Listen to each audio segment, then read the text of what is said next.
যুদ্ধৰ খবৰ সবিশেষ আপোনালোকে পাই আছে ইৰানক জুতীয়াভাৱে ইজৰাইল আৰু মাৰ্কিন যুক্তৰাষ্ট্ৰই আক্ৰমণ কৰিছে ইৰানে প্ৰত্যাক্ৰমণ কৰিছে ইৰানে প্ৰত্যাক্ৰমণ কৰা দেশসমূহ হৈছে ইজৰাইল স্বাভাৱিকতে ইজৰাইলক পোনপটীয়াকৈ প্ৰত্যাক্ৰমণ কৰিছে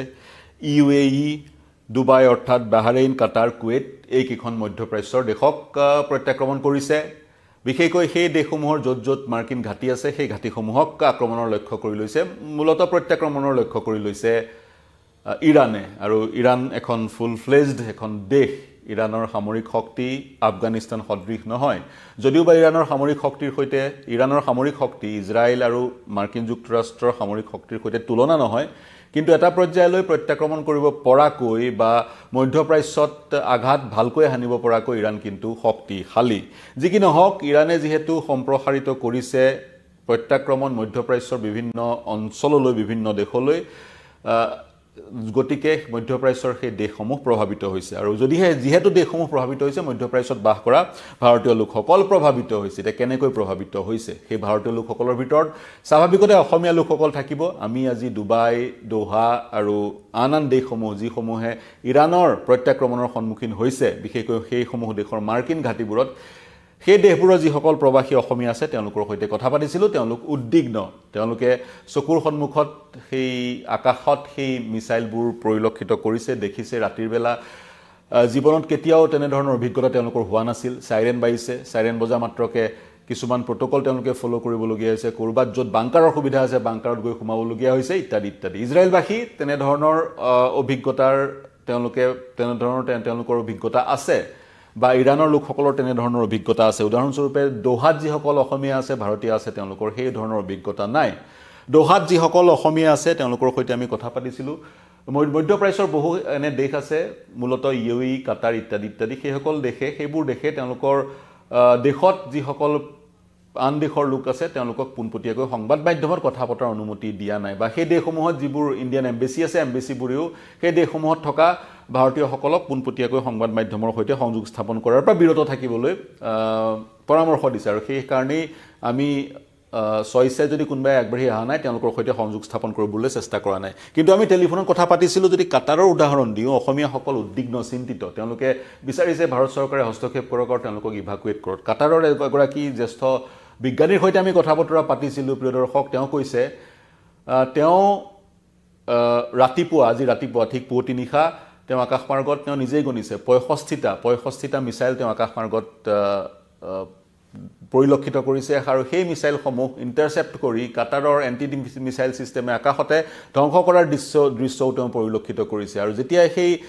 আকাশমাৰ্গৰ ইৰানৰ মিছাইলবোৰক শ্বুট কৰে তলৰ পৰা কাটাৰৰ মিছাইলে তেতিয়া যি এক শব্দ হয় সেই বিস্ফোৰণৰ শব্দই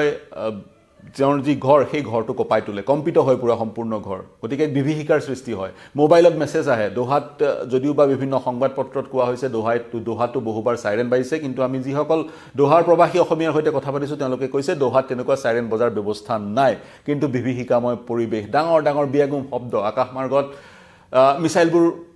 পৰিলক্ষিত কৰা হয় দোহা এখন সৰু চহৰ কাটাৰ এখন সৰু দেশ ইৰানৰ ফালেদি আকাশমাৰ্গৰ দি মিছাইলবোৰ আহে আৰু যি ফালেদি ধাৰণা কৰিছে তেওঁলোকে মাৰ্কিন ঘাটিসমূহ আছে মাৰ্কিন সিকিউৰিটি বা মাৰ্কিন ফৰ্চেছৰ বেছবোৰ আছে সেই বেছবোৰত মিছাইলবোৰ যেন পৰিছে বা সেই বেছবোৰৰ ওপৰৰ আকাশমাৰ্গত যেন মিছাইলবোৰ ইণ্টাৰচেপ্ট কৰি ধ্বংস কৰা হৈছে তেনেকুৱা এক দৃশ্য প্ৰতীয়মান হয় তেওঁলোক শংকাত ভুগিছে সেই মিছাইলবোৰ বাৰু তেওঁলোকৰ ওপৰেদি গৈছে জানোচা তেওঁলোকৰ বিল্ডিংটোত যদি পৰে নিমিষতে মৃত্যুৰ সন্মুখীন হ'ব তেওঁলোক গতিকে সেই চিন্তাত বা দুচিন্তাত তেওঁলোক ভুগিছে 1000 মান প্ৰায় অসমীয়া আছে তেওঁলোকৰ গতিকে ভাৰতীয় দূতাবাস তেওঁলোকৰ সৈতে সংযোগ স্থাপন কৰিছে কাটাৰৰ ভাৰতীয় দূতাবাসে আৰু সংযোগ স্থাপন কৰিছে যেতিয়া সময় হয় তেওঁলোকক ইভাকুৱেট কৰা হ'ব বা ভাৰতীয় দূতাবাস তেওঁলোকৰ সৈতে আছে সেই আশ্বাস প্ৰদান কৰিছে ডুবাইৰ ক্ষেত্ৰতো সেই একেই কথা ডুবাইৰ যিসকল প্ৰবাসী অসমীয়া তেওঁলোকেও পোনপটীয়াকৈ সংযোগ স্থাপন কৰিব বিচৰা নাই কিন্তু তেওঁলোকে কৈছে যে নাতিদূৰত তেওঁলোকে নিজৰ ঘৰৰ পৰা ধোঁৱা দেখে বা বিয়াগুম শব্দ শুনে বা বিয়াগুম শব্দৰ সমান্তৰালে তেওঁলোকৰ বিল্ডিংবোৰ কঁপি উঠে সেইবোৰ হৈছে ইৰাণ কাৰণ মিছাইল টেকনলজিত ইৰাণ আজিৰ তাৰিখত আগবঢ়া তেওঁলোকে নিজৰ মিছাইল নিজৰ ড্ৰোন ইত্যাদি ইউক্ৰেইন মূলত ৰাছিয়াকো বিগত সময়ত বিক্ৰী কৰিছিলে তেওঁলোকৰ ড্ৰোন সন্দৰ্ভত আমি বিশ্লেষণ আগবঢ়াইছিলোঁ সেই বিশ্লেষণবোৰ পুনৰ আমি আমাৰ ইউটিউব চেনেলৰ ফেচবুক পেজত দি দিম আপোনালোকে সেই বিশেষকৈ ইৰানৰ যি ফায়াৰ পাৱাৰ সেই ফায়াৰ পাৱাৰৰ বিষয়ে সবিশেষ আপোনালোকে জানিব পাৰিব যদি মিছাইল টেকনলজিত ইৰাণ আগবঢ়া বুলি মই ইতিমধ্যে কৈছোৱেই গতিকে সেই টেকনলজিত বা সেই মিছাইলসমূহ ইৰাণে প্ৰক্ষেপ কৰিছে এতিয়া আমি প্ৰবাসী অসমীয়াৰ কথা কৈ আছোঁ প্ৰবাসী ভাৰতীয় কিমান আছে মধ্যপ্ৰাচ্যত প্ৰবাসী ভাৰতীয় প্ৰিয় দৰ্শক 90 লাখ প্ৰবাসী ভাৰতীয় আছে 90 lakhs 90 লাখ প্ৰবাসী ভাৰতীয় আছে কেৱল মধ্যপ্ৰাচ্যত আৰু সেই সকল ভাৰতীয় ইণ্ডিয়ান পাছপোৰ্ট হোল্ডাৰ ভাৰতীয় নাগৰিক তেওঁলোকে তাত ধন উপাৰ্জন কৰিবলৈ গৈছে আৰু সেই কাৰণে ভাৰতৰ দেখিব মন কৰিব ডিপ্লোমেসি খুব সফট মধ্যপ্ৰাচ্যৰ দেশবোৰৰ প্ৰতি আৰু বিভিন্ন সময়ত প্ৰধানমন্ত্ৰী নৰেন্দ্ৰ মোদী সেই দেশসমূহলৈ যায় সেই দেশসমূহৰ সৈতে সুসম্পৰ্ক স্থাপন কৰে সেই দেশসমূহে মোদীক যথোচিত সন্মান জনায় আৰু এই 90 লাখ লোকে যি উপাৰ্জন কৰে সেই উপাৰ্জনৰ ধন তেওঁলোকে ঘৰলৈ পঠিয়ায় ৰিমিটেন্স মানি আৰু সেই ৰিমিটেন্স মানিৰে 90 লাখ লোকে যদি তাৰ পৰা 90 লাখ লোকৰ যদি বুজন সংখ্যকে তাৰ পৰা ধন পঠিয়ায় ৰিমিটেন্স মানিৰে ভাৰতবৰ্ষৰ কিমান পৰিয়াল চলি আছে মন কৰক অসমৰ বহু পৰিয়াল চলি আছে এই 90 লাখৰ অতি কমেও 2 লাখ অসমৰ হ'ব যদি কাটাৰৰ দোহা তে যদি 10,000 ক্ষমা কৰিব 1000 অসমীয়া আছে মধ্যপ্ৰাচ্যত প্ৰায় 2 লাখ অসমীয়া থাকিব আৰু যদি এই ৰিমিটেন্স মানি বন্ধ হৈ যায় যুদ্ধৰ কাৰণে বা সেই 90 লাখ লোক যদি ভাৰতলৈ ঘূৰি আহিব লগা হয় ভাৰতৰ অৰ্থনৈতিক কাৰণে ডাঙৰ এক বুজা স্বৰূপ হ'ব গোটেই প্ৰক্ৰিয়াটো তাৰ সমান্তৰালে খাৰুৱা তেলৰ দাম বৃদ্ধি হ'ব খাৰুৱা তেল ৰাছিয়াৰ পৰা আমি ক্ৰয় কৰিছিলোঁ কিন্তু যদি মধ্যপ্ৰাচ্যৰ পৰা খাৰুৱা তেলৰ দাম বৃদ্ধি হৈ যায় প্ৰতি বেৰেলত এতিয়া $70 গতিকে সেই দাম যদি বৃদ্ধি হয় তেতিয়া পেট্ৰল ডিজেলৰ দাম বাঢ়িব ভাৰতবৰ্ষত পেট্ৰল ডিজেলৰ দাম বাঢ়িলে অত্যাৱশ্যকীয় সামগ্ৰীৰ দাম বাঢ়িব গতিকে এইবোৰ সমস্যা আছে 90 লাখ মধ্যপ্ৰাচ্যৰ লোকৰ স্বাৰ্থত ভাৰতে এই যুদ্ধখন যাতে শীঘ্ৰে বন্ধ হয় সেই দিশত পদক্ষেপ বা ডিপ্লোমেসি আগবঢ়োৱাটো খুবেই প্ৰয়োজন বুলি বিভিন্নজনে ক'ব খোজে গতিকে যুদ্ধখন সেই কাৰণে ভাৰতৰ কাৰণে গুৰুত্বপূৰ্ণ যুদ্ধখন প্ৰতিহত কৰাত ভাৰতে কি পদক্ষেপ গ্ৰহণ কৰে সেয়া লক্ষণীয় হ'ব এতিয়া ইৰাণক আপোনালোক সকলোৱে জানেই বা মই থুৰতে কৈ থওঁ কিয় আক্ৰমণ কৰিলে ইৰাণক কিয় ইজৰাইল বা মাৰ্কিন যুক্তৰাষ্ট্ৰ আক্ৰমণ কৰিলে কাৰণটো তেওঁলোকে ক'ব বিচাৰিছে ইৰাণে নিউক্লিয়াৰ বোমা ডেভেলপ কৰি আছে বা নিউক্লিয়াৰ বোমা প্ৰক্ষেপ কৰিব পৰা বেলিষ্টিক মিছাইল ডেভেলপ কৰি আছে আজিৰ তাৰিখত ইৰাণে যদিও স্বীকাৰ নকৰে কিন্তু IAEA এৰ মতে ইৰাণৰ হাতত 60% এনৰিচ ইউৰেনিয়াম আছে যি 60% এনৰিচ ইউৰেনিয়ামৰ যোগেদি 10টা পৰমাণু বোমা শীঘ্ৰে তৈয়াৰ কৰাৰ এক স্থিতিত কিন্তু ইৰাণ আছে কিন্তু তৎসত্ত্বেও যদি 10টা পাৰমাণৱিক বোমা নিৰ্মাণ কৰাৰ স্থিতিত ইৰাণ থাকিলে হয় ইৰাণৰ সুপ্ৰিম নেতাগৰাকীক হঠাতে মাৰ্কিন যুক্তৰাষ্ট্ৰই প্ৰিচিছন এটেক আকাশমাৰ্গৰ যোগেদি আক্ৰমণ কৰি নিমিষতে নিঃশেষ কৰি দিব কেনেকৈ পাৰিলে যদি 10টা পাৰমাণৱিক বোমা ইৰাণে নিৰ্মাণেই কৰিব পাৰে তেনে স্থলত সিমান যদি শক্তি আছে নিজৰ সুপ্ৰিম লিডাৰজনক তেওঁলোকে কিন্তু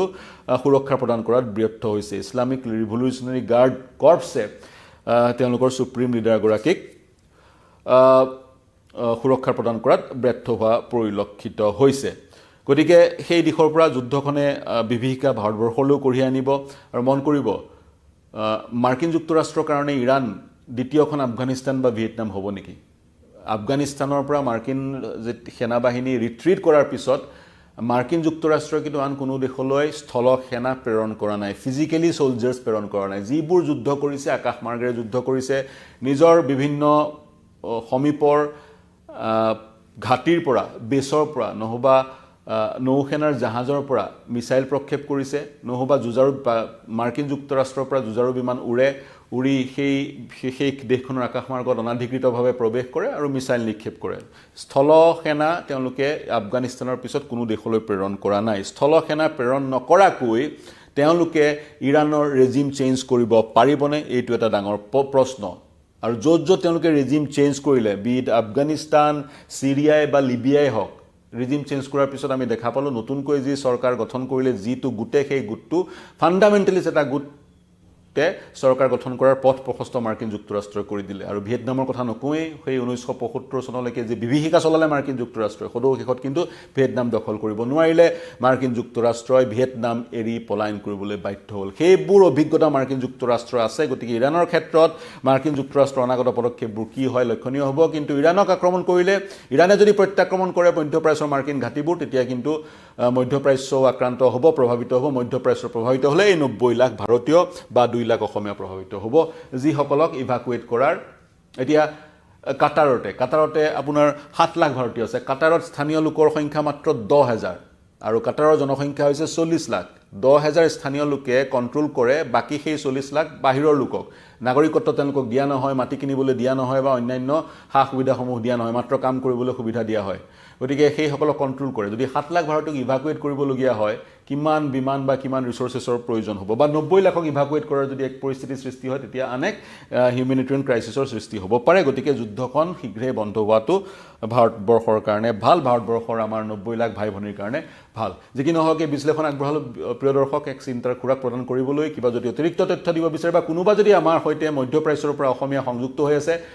আমাক অতিৰিক্ত তথ্য জনাওক। কিবা যদি ভিডিঅ' প্ৰেৰণ কৰিব বিচাৰিছে প্ৰেৰণ কৰক। সমান্তৰালে এই বিশ্লেষণ কেনে পালে জনাওক। অতিৰিক্ত তথ্য জনাবলৈ হ'লে ইউটিউব চেনেল আৰু ফেচবুক পেজত প্ৰৱেশ কৰি সেই তথ্য আমাক প্ৰদান কৰক। মধ্যপ্ৰাচ্যৰ এই দাবানল বা এই ইৰাণৰ যুদ্ধৰ প্ৰতিটো খবৰ আপোনালোকক জনাই যাম, বা বিগত সময়ত আমি যি ভিডিঅ' প্ৰস্তুত কৰিছিলোঁ সেই ভিডিঅ'বোৰ পুনৰ আপলোড কৰিম আপোনালোকৰ ৰেফাৰেঞ্চৰ কাৰণে। এতিয়ালৈ এৰিছোঁ। থেংক ইউ, ধন্যবাদ।